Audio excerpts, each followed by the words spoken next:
Tynecastle Park, and the beginning of another campaign in the history of a football club. A history that is greater in substance, spirit and soul than any other in Scotland. Once again, the boys in maroon have done themselves proud, and a successful season has been savoured over the summer.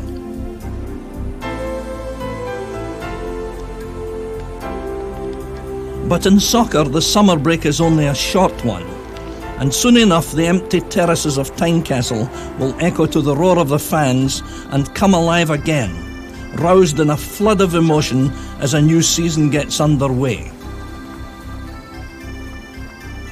The feeling among the players will be familiar, but one that is unique, for it is a feeling that can only come from a real history, an era of more than 100 years steeped in the blood, the sweat and the tears of generations who have entered through the doors and been a part of the glory of the Heart of Midlothian Football Club.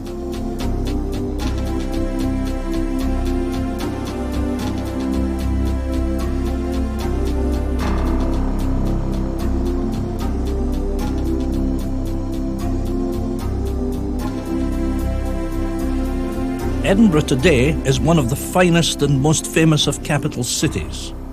Its familiar landmarks and historical architecture are renowned throughout the world.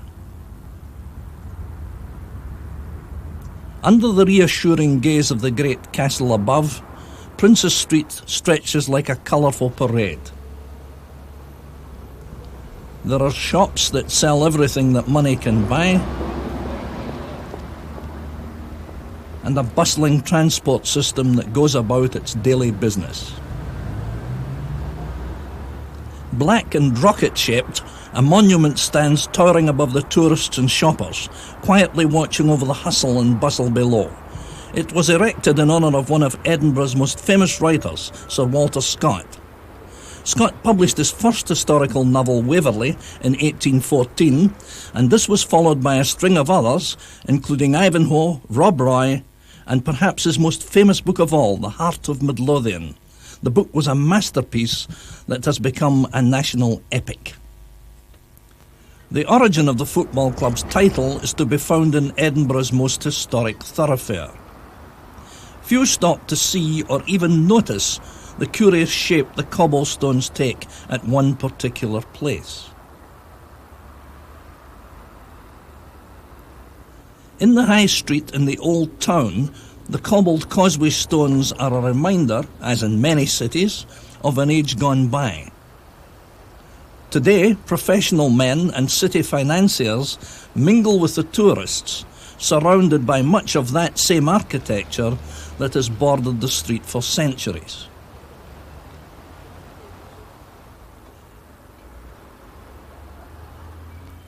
In the days of Sir Walter Scott, the High Street was dominated by the tower of St Giles Cathedral. It was under its shadow that there stood the Tolbooth of Edinburgh, a jail which was known locally as the Heart of Midlothian.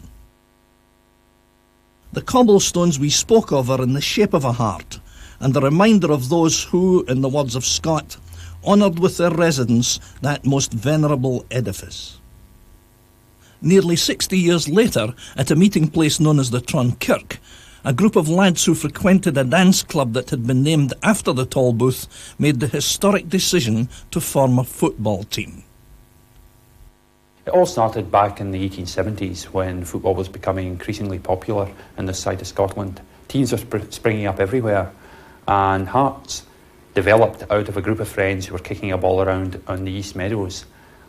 Once they decided to start a team, they had to find a name for it, and the name Heart of Midlothian was eventually chosen, and a right good choice it was.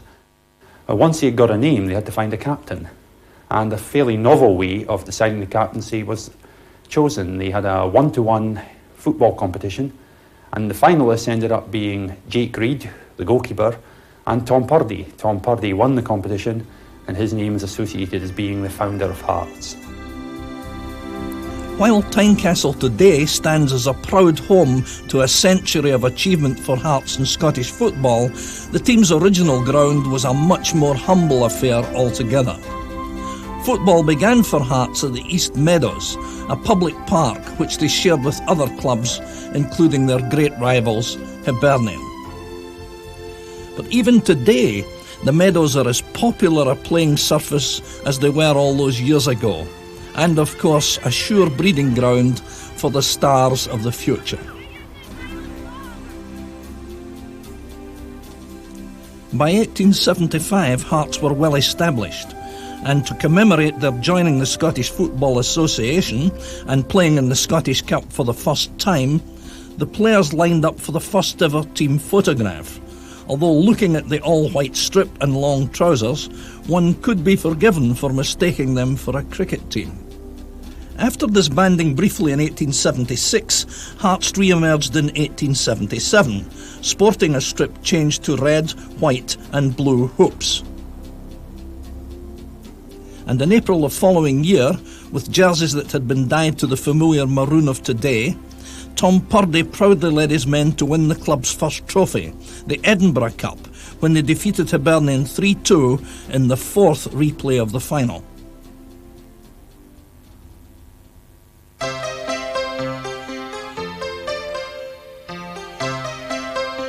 Towards the end of the century, Edinburgh society revelled in the artistic performances in music and song with which it has long been associated. Exhibitions, festivals and concerts were a regular occurrence. Hearts were by now very much a part of the Edinburgh scene, and this was illustrated by an annual concert that was held every year between 1879 and 1901.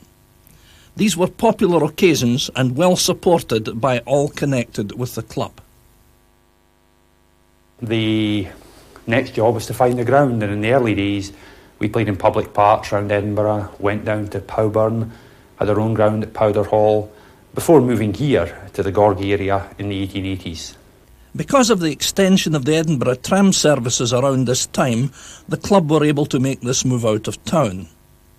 However, the original Tynecastle ground is now an abundance of bustling buildings lying between Wardlaw Street and Wardlaw Place, less than a stone's throw from today's thronged terraces.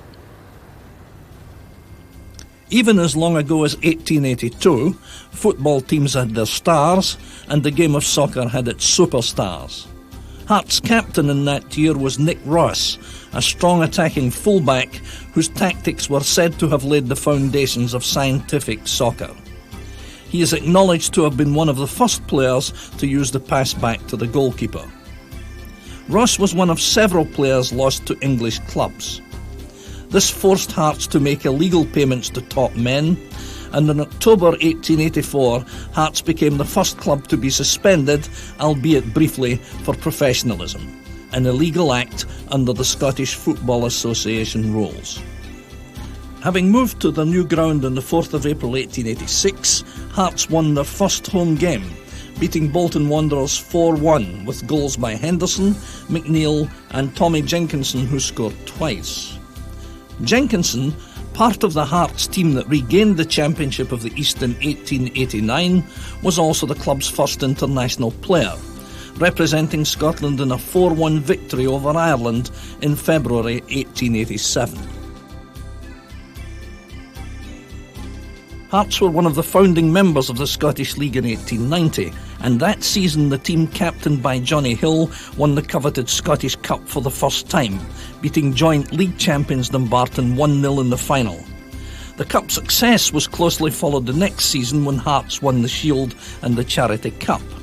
The quality of the players was recognised in 1891 when Isaac Begbie, Johnny Hill, John McPherson and Davy Baird were all selected to play for the national team against England at Blackburn.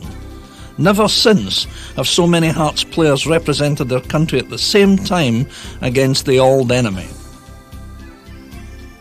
With all the success, there was still one trophy that Heart of Midlothian wanted to win more than any other. Finally, in the 1894-95 season, it was this team that won the Scottish League Championship for the first time. They were totally dominant throughout a season in which, at one stage, they won 11 games in a row, which included a 1-0 win at Ibrox and a 2-0 victory at Celtic Park, plus a further thrashing of Celtic when they beat them 4-0 at Tynecastle towards the end of the season. In the last years of the 19th century, we had a fair bit of success, winning both the League and the Scottish Cup on 2 or 3 occasions. For Hearts supporters, the most important one was undoubtedly the 1896 Scottish Cup final, which was in fact the only Scottish Cup final not played in Glasgow. And it was Hearts played Hibs, we won it 3-1, and we've actually got the ball in the trophy cabinet.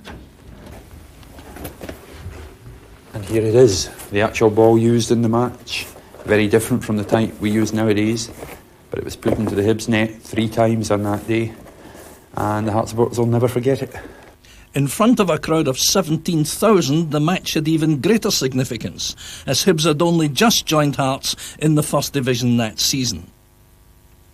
The game took place at Logie Green in Edinburgh, and was also noted for being the only time the Scottish Cup final has taken place outside Glasgow. The Hearts scorers on that memorable day were Davy Baird, he's the one on the left, Willie Michael, and the third Hearts goal fell to Alex King. In 1896-97, Hearts won the Scottish League Championship for the second time. Still among the teams showing off the trophies were Davy Baird, Willie Taylor on the left, Jock Fairbairn, and Isaac Begbie, all of whom were veterans who went back to the 1891 Scottish Cup winning team. That particular championship win was made all the sweeter by the fact that Hibs had led the race for most of the season. Celtic, who were also in the running, fell away, and Hearts defeated Hibs at Tynecastle to bring them to within a couple of points of their great rivals. Hibs went down to St Mirren in their last match, and with Hearts taking all the points from their remaining fixtures, the championship went to the Maroons.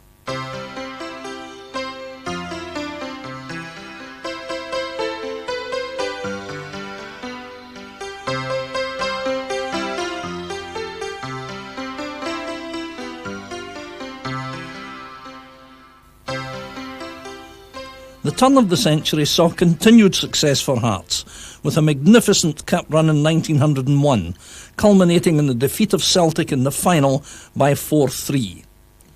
The winning goal was scored by Marky Bell, who eventually emigrated to Australia. It was said that he could run 100 yards in 10 seconds. The team arrived home to parade the trophy in a brake hired from the Edinburgh Tramway Company. The Hearts team that set out in the 1902-03 campaign did well to take the club once again to the Scottish Cup final. Victory, alas, was not to be repeated, with the club suffering a 2-0 defeat in the second replay of a titanic final against Rangers. Among the players that day was Charlie Thompson, one of Hearts' greatest players. He joined the club in 1898, and while at first he played centre forward, by the time the club reached the final in 1906, Charlie had dropped back to centre half and was by then the club captain. He went on to be capped 21 times for Scotland, 12 of them while with Hearts. Third Lanark were the opponents in the 1906 Cup final, and George Wilson was the scorer of the single goal that divided the teams. In the same season, Hearts just missed out in the double, finishing second in the league to Celtic. The year before that final, in 1905, the present limited company that owns Heart of Midlothian Football Club was formed. This brought financial stability and the means to develop the ground. Throughout this glorious period in the history of Hearts, one player stood out among them all. His name was Bobby Walker. His record and achievement was remarkable, playing in all around 650 games for Hearts. And even although he wasn't an acclaimed goalscorer, he still managed to notch up over 250 goals before he retired in 1913. As an inside forward, he was unrivalled, and this was underlined by an international career that spanned 13 years and a Hearts record of 29 caps. But Walker's caps were among many won by Hearts players during this period. Bobby Walker and his teammates pioneered the way into Europe for Hearts as early as 1912, when in the close season the club travelled to Scandinavia. Another major landmark for Hearts came in 1914. In April of that year, the old grandstand was demolished and replaced by the structure that stands today. Designed by Archibald Leach, the final cost after completion was £12,000, an enormous amount of money in those days. This resulted in the club being forced to sell their top striker Percy Dawson to Blackburn Rovers for £2,500. There was little solace in the fact that the transfer fee was a world record at the time. Even with the sale of Dawson, the club still found itself in serious financial difficulties for many years. Dawson was just one of the many excellent signings made by manager John McCartney, who took charge in 1910. But everybody's lives were about to be affected by a greater event, which would have far graver consequences than any financial matters. 1914 saw the outbreak of the First World War, when millions laid down their lives for their countries. Perhaps the greatest moment in Hearts history came in the First World War. The Hearts side, which was top of the league, and a very young side, volunteered to join the forces. That act alone won them popularity in the whole of the Edinburgh area. 7 players paid the ultimate sacrifice, and very few were able to play again. Notwithstanding all this, Hearts incredibly still looked as if they were going to take the league championship in 1915, but it was too much to ask, and with their strength sapped with military training, they were overhauled by Celtic in the final weeks. Many of them joined C Company of the 16th Royal Scots, under the command of Sir George McCrae.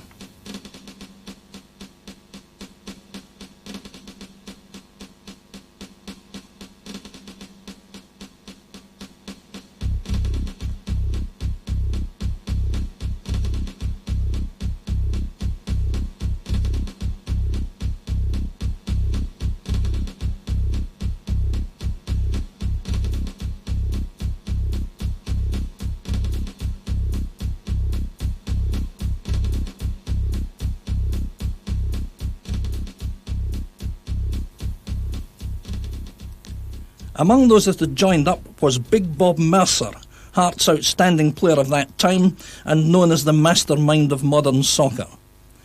Since arriving at Tynecastle in 1908, he had won 5 league honours, as well as being capped for Scotland. Sadly, he would die as a result of gassing sustained during the war. The actions of the club won praise from all quarters. We got telegrams from Lloyd George, the King of the Belgians, and various other dignitaries of the time. The club's place in Edinburgh's Hearts came as a result of that, and the Secretary of State for Scotland decided that it was time there was a memorial to what the players did, and as such a memorial was opened in 1922 at Haymarket. The very first armistice service held there, over 40,000 people attended, and that tradition still goes on today, with all the players, staff, many supporters attending a service on the 11th of November. Not long after the war, Hearts brought in a new manager, although they did manage to keep it in the family. At the tender age of 30, very young even by today's standards, William McCartney replaced his father John in November 1919. Edinburgh in the 20s held little cheer for Hearts fans. Disappointing results, poor performances, a series of players coming and going were all factors that almost led in 1922 to a drop into the second division.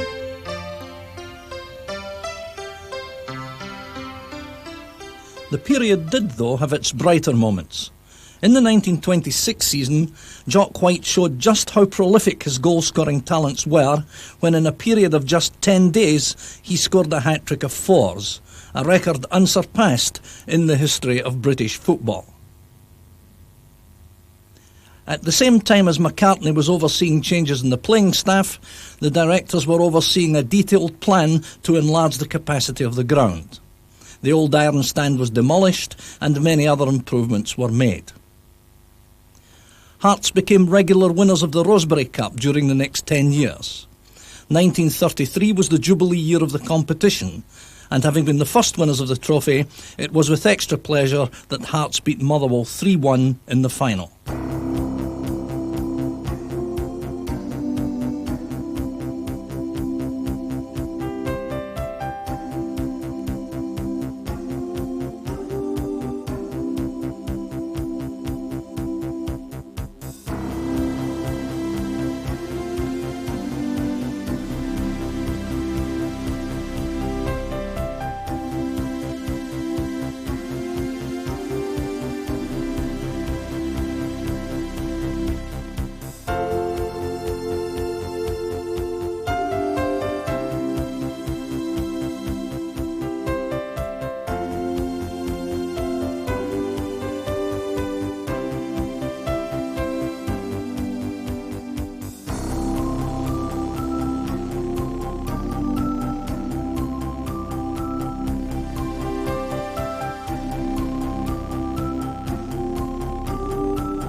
Edinburgh was a thriving city in the 30s. Sport by now was well established in the social calendars. Rugby internationals were attracting enormous crowds to the new stadium at Murrayfield, which had taken over from Inverleith in 1925.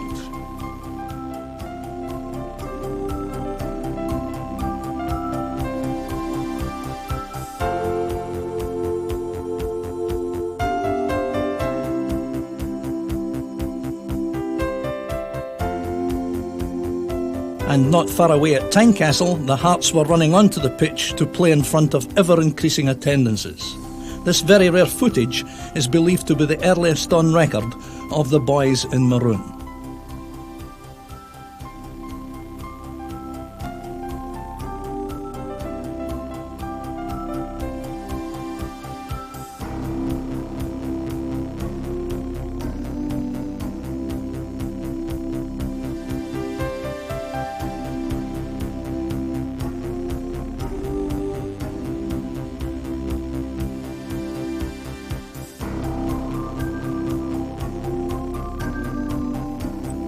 More records were written in the 30s. There was the biggest win in senior competition in 1937 when Hearts defeated Kings Park 15-0, and on the 13th of February 1932 a record attendance of 53,396 turned out to watch Hearts in the Cup against Rangers. Hearts' brilliant individuals of the 30s could always pull in the crowds. There was Dave McCulloch, seen here with Brentford, who in a brilliant first season in 1934-35 finished top league scorer in Scotland with 38 goals. Alec Massey, one of Hearts' finest wing-halves and latterly with Aston Villa. And Freddie Warren, a left-winger and the only Hearts player to have been capped for Wales. Then there was Barney Battles, who scored an amazing 31 goals in his first season and a record-breaking 44 league goals in 1930-31. He added his name to local folklore with 11 goals against Hibs in just 4 weeks in 1929. Another 30s player was Bert McGurdy. I played against Kilmarnock here in a home match and had the satisfaction of scoring the winning goal. We won 2-1. And it was just, being a Hearts supporter all my life, it was just out of this world. It was unbelievable to be out here and playing in a team which contains so many internationalists. Andy Black down this other end here, and Andy Black put in a shot from about 20-25 yards. The goalkeeper sprang up to his left-hand side and palmed it out. But I was always one who ran in after a shot. I went in hoping something would happen. And he palmed it out to the left. And I was running in, and from a very tight angle, I squeezed it into the faraway corner. Never forget it. But of all the stars of those years, perhaps the most famous was Tommy Walker. He came to Tynecastle in 1932, beginning an illustrious career as a player and a manager, an association with the club which was to last for over 35 years. Tommy was a great player, great player. And I got the feeling that a lot of people thought that Tommy was maybe a bit on the sort of soft side physically, but Tommy could handle himself when the occasion demanded it. Strong, forceful player, a good strong shot, and